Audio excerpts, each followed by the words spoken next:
Sorry student, थोड़ा सा mistake हो गया था। तो हाँ, तो आगे हम लोग कंटिन्यू कर देते हैं। सिर्फ 2 मिनट का है ना। हम लोग ने अनभिज्ञ शिक्षा व्यवस्था के बारे में बात की, उसके बाद न्यायिक व्यवस्था में असंगति की बात चल रही थी हम लोगों की। तो जो जनजातीय पंचायत की जगह क्या हो गया है, कोर्ट फैसला सुनाता है। क्योंकि कोर्ट जो सामाजिक विधान है वो हमारे लिए हर एक जो दंड है उसके लिए एक उपयुक्त और एक निश्चित नियम के अनुसार दंड का प्रावधान करता है। तो यहाँ पर क्या हुआ कि जो कोर्ट थी, अब जो सामाजिक विधान है उनके अनुसार जो कोर्ट की न्यायिक प्रक्रिया है वो बहुत लंबित होती है, बहुत दीर्घकालीन होती है। तो यहाँ भी कुछ चीज़ों दीर्घकालीन प्रक्रिया के कारण यहाँ पर जो चीज़ें थीं उदासीनता वाली हो गई। क्योंकि आप पहले क्या था, जो न्यायिक संगठन था, मुखिया थे, वो त्वरित कार्रवाई करके उसको दंड का प्रावधान था। क्योंकि सामाजिक विधान में जो न्यायिक प्रणाली है, हमारी जो वर्तमान में न्यायिक प्रणाली है, आप सभी जानते हैं कितनी दोषपूर्ण है, वो बहुत लंबी दीर्घकालीन चलती है। तो ये यहाँ पर एक प्रमुख समस्या के रूप में शामिल हुई। क्योंकि लोगों को जो त्वरित न्याय था वो नहीं मिल पा रहा था। ईसाई जो मिशनरियाँ थीं उनका प्रतिकूल प्रभाव यहाँ पर पड़ा। जो ईसाई मिशनरियाँ क्या थी, इन्होंने ईसाई जो मिशनरी होती हैं, ये जो चर्च होते हैं, ये अपने जो धर्म है, अपना जो रिलीजन है, उसके प्रभाव या उसका प्रचार प्रसार करने के लिए क्या करती हैं, ये जो आदिवासी जो जगह होती है वहाँ पर अपनी जो है ना मिशनरी खोलती हैं।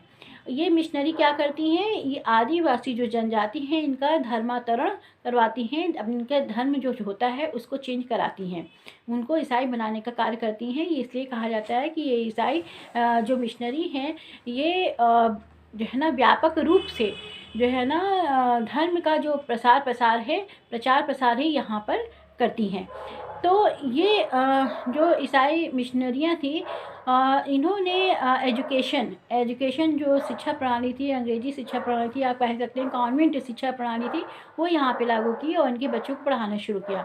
तो बहुत सी चीज़ें यहाँ पर ऐसी हुई कि जो है ना कुछ लोगों को पैसे का प्रलोभन दिया गया अपने धर्मांतरण को चेंज करने के लिए। तो इस तरह की जो चीज़ें थी और एक बात है कि कुछ जो प्रॉब्लम्स थी उसके लिए ईसाई मिशनरियाँ यहाँ पर खड़ी हुई, उनकी कुछ प्रॉब्लम्स को सॉल्व किया। तो क्या हुआ, बहुत से लोगों ने इस चीज़ को स्वीकार किया और अपना जो धर्म था उसको चेंज किया।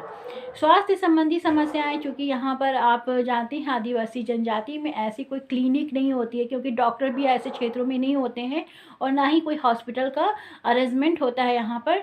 तो क्या करते हैं, जो आदिवासी जो जनजाति होती हैं, चूँकि अपने समूह या अपने ही जो एक क्षेत्र होता है वहीं पर रहते हैं, ये बाहर इनका आना जाना इतना नहीं हो पाता। अंतरक्रिया अगर हम कहें, बाहर वालों से अंतरक्रिया उतनी नहीं हो पाती है इनकी। तो क्या होता है, तो उतनी अंतरक्रिया नहीं हो पाती और उनकी जो शिक्षा व्यवस्था है वैसे ही बता रहे थे कि दोषपूर्ण है। तो क्या होता है कि ये लोग अगर बीमार होते हैं तो इनको लगता है कि कोई दैवीय जो चीज़ है, दैवीय प्रकोप हो गया है, वो झाड़ फूँक इन सब में विश्वास करते हैं। बहुत सी जगह पे हम लोग देखते हैं, या हम लोग आदिवासी अगर क्षेत्र शोध रिसर्च अगर पढ़ें तो बहुत सी चीज़ें हम लोग को देखने को मिलती हैं कि यहाँ पर छोटी छोटी बीमारियों से लोग मर जाते हैं। जैसे निमोनिया हो गया, बुखार हो गया, क्योंकि उपयुक्त जो स्वास्थ्य सेवाएं हैं यहाँ उपलब्ध नहीं है, इसलिए ये लोग क्या होते हैं, ये लोग यहाँ पर बीमार होके मर जाते हैं। यहाँ अगर हम ईसाई मिशनरी और यहाँ पर अगर हम स्वास्थ्य संबंधी चीज़ों को जोड़ते हैं तो ईसाई मिशनरियाँ जो थीं इनकी स्वास्थ्य संबंधी जो देखभाल थी उसमें उपयुक्त साबित हुई। क्योंकि बहुत जो जगह हैं ऐसी दूर दराज इलाकों में इन्होंने अपनी मिशनरी खोली, वहाँ पर जो स्वास्थ्य संबंधी सेवाएं थी वो सरकार नहीं पहुंचा पा रही थी। तो ये मिशनरियाँ क्या होती हैं, ये उनका इलाज करती हैं। तो चूँकि आप जानते हैं कि जो आदिवासी होती हैं वो अंधविश्वास, या आप कह लीजिए कि वो जो देखते हैं वही समझते हैं। तो उनको लगा कि जो उनका भगवान है, ईश्वर है, वो उससे ज़्यादा पावरफुल है इनका ईश्वर। क्योंकि इन्होंने देखो उनका चीज़ें दी और झाड़ फूँक किया और हम ठीक हो गए। तो इस तरह की कॉन्सेप्ट भी कहीं ना कहीं इन चीज़ों को फैलाने में मददगार साबित हुए। तो ये थी इनकी जो चीज़ें थी जनजाति। आज हम लोग ने पढ़ा कि जो कास्ट है वो उस पर DN मजूमदार के क्या विचार हैं। इन्होंने प्रजाति आधार पर चीज़ों को स्वीकार किया है। घूरिए का जो ब्राह्मणवादी कॉन्सेप्ट था उसको इन्होंने महत्व देकर आगे बढ़ाया है ना। यहाँ पर हमने रिजले का भाषाई आधार पर जो विभाजन किया था उसका हमने देखा है ना, क्या किया था, है ना, याद है ना आपको। तो ये जो चीज़ें हैं ये यहाँ पर आज हम लोगों ने देखा। प्रजाति किसे कहते हैं, आदिवासी किसे कहते हैं, और आदिवासियों की जो सांस्कृतिक संपर्क है उससे जो समस्याएं उत्पन्न हो रही हैं वो क्या क्या हैं। तो आज हम लोग यहीं तक रखते हैं, नहीं तो वीडियो बहुत लंबा हो जाएगा आपका। तो आज हम लोग यहीं पर रखते हैं और कल हम लोग पढ़ेंगे जो जनजातीय एकीकरण है उसके समाधान के लिए मतलब जो प्रॉब्लम्स हैं जनजातियों की उसकी क्या समाधान किया गया है, या कह लीजिए जनजाति एकीकरण के बारे में DN मजूमदार के क्या विचार हैं, इस पर हम लोग कल पढ़ेंगे।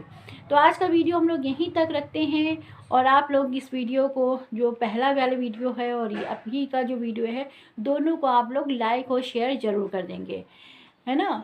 लाइक और शेयर ज़रूर कर दीजिएगा और इसको सब्सक्राइब कर लीजिएगा। और हम लोग का जो आगे वीडियो है हम लोग उसमें पढ़ते रहेंगे। अगर कोई प्रॉब्लम्स होती है, आपको पढ़ने में कोई दिक्कत आ रही है, कोई कॉन्सेप्ट आपको समझ में नहीं आ रहा है, तो आप हमें इस पर लिखकर कमेंट्स कर सकते हैं। हम उसके बारे में आपसे बात करेंगे, या इसके अगर कोई ऐसा टॉपिक है जो आपको समझ में क्लियर नहीं हो पा रहा है तो हम लोग एक वीडियो तैयार कर लेंगे। तो इस तरह से आप कमेंट्स करिए आप हमें, और इसको लाइक और सब्सक्राइब कर लीजिए, आप लोग शेयर कर दीजिए। और जिन लोगों ने इसको लाइक और शेयर किया है, सब्सक्राइब कर लीजिए है, उन सभी वॉचर को मैं दिल से धन्यवाद देती हूँ। थैंक यू उनको। और आज का वीडियो बस यहीं तक रखते हैं। Okay bye.